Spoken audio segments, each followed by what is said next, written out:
একটি কথা প্রচলিত আছে যে সহজ কথা যায় না বলা সহজে। কৃষকের বোধগম্য ভাষায় কৃষকের কাছে কৃষকের প্রয়োজনীয় তথ্যটি পৌঁছানো এ সময়ের একটি বড় চ্যালেঞ্জ। অনেক সময় কৃষক যথার্থভাবে সংবাদটি না পাওয়ার কারণে বিভ্রান্ত হন। অনেক সময় কৃষক প্রযুক্তি সম্পর্কে তথ্য সঠিকভাবে উপস্থাপিত না হওয়ার কারণে সঠিক ফলাফলটি নিশ্চিত করতে পারেন না।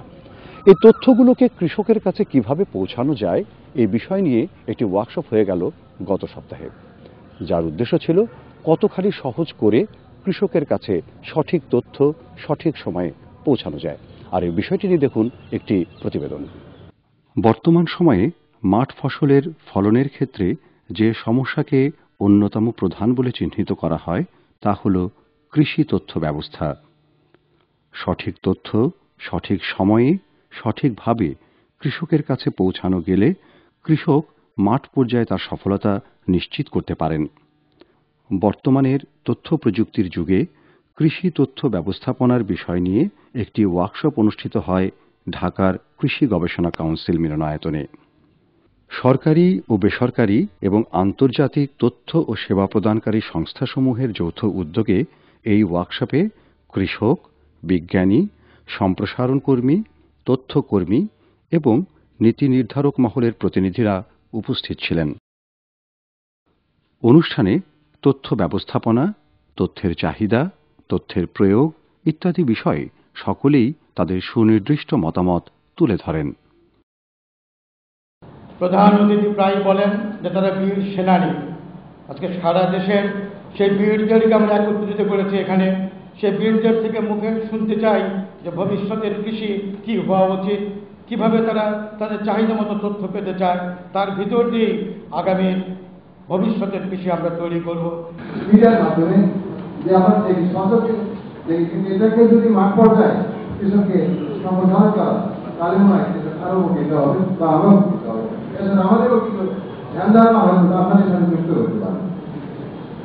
তথ্য প্রযুক্তির এই যুগে তথ্যকে যত মানুষের দরবারে পৌঁছে দেওয়া যাবে ততই হবে দেশের উন্নয়ন। আমরা আসলে সবসময় বলি, কিন্তু আজকে আমি একটা ঘটনা দিয়ে আমি শুরু করতে চাই।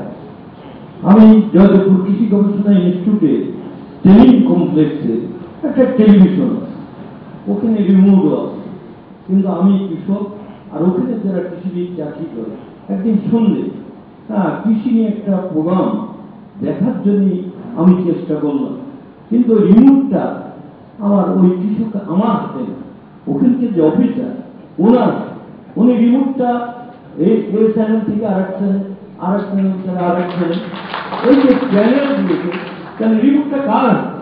আমার সিলেবাসে কিছু নামও জানলাম, যেমন উপকারী পোকা, লেডিবার্ড ভিতর,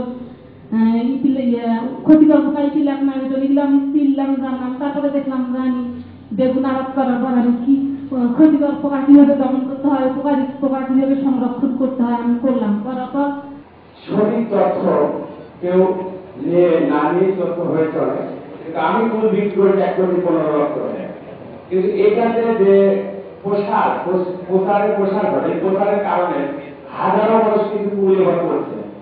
একটা কৃষকের হাট করেছি পাহাড়তলিতে, যেখানে কৃষক ছাড়া কেউ ওখানে কোনো পণ্য বিক্রি করতে পারবে না।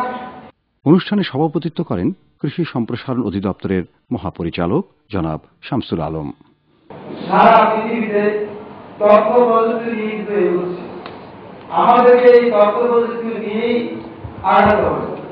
যদি না আগায় তাহলে পিছিয়ে পড়ল। কৃষি মন্ত্রণালয়ের সচিব জনাব আব্দুল আজিজ এনডিসি এবং কৃষি গবেষণা কাউন্সিলের নির্বাহী চেয়ারম্যান ডক্টর মোহাম্মদ আব্দুর রাজ্জাক বিশেষ অতিথি হিসেবে উপস্থিত ছিলেন। ধীরে ধীরে এগিয়ে আমাদের যেতে হবে, তারপর আমাদের কৃষি সাবসিস্টেন্স থেকে কমার্শিয়াল এগ্রিকালচারে রূপান্তরিত হচ্ছে, সেখানে আমাদের হাত দিতে হবে। তথ্য প্রযুক্তি যে দরকার, তথ্য প্রবাহের সাবলীল তথ্য প্রবাহের যে দরকার, এটি নতুন করে বলার কোনো অবকাশ নেই। আমরা সকল বক্তারা যা বলেছেন আমি তাদের সাথে একমত পোষণ করছি। অনুষ্ঠানে প্রধান অতিথি ছিলেন মাননীয় কৃষি উপদেষ্টা ডক্টর সিএস করিম। কৃষক কি ধরনের তথ্য চান, তার কি ধরনের তথ্যের দরকার, সেটা কিন্তু আমাদের পারসেপশনের চেয়ে ওনাদের পারসেপশনটা ইজ ইম্পর্টেন্ট। এখানে যারা আছেন এনারা সবাই অত্যন্ত আলোকিত কৃষক।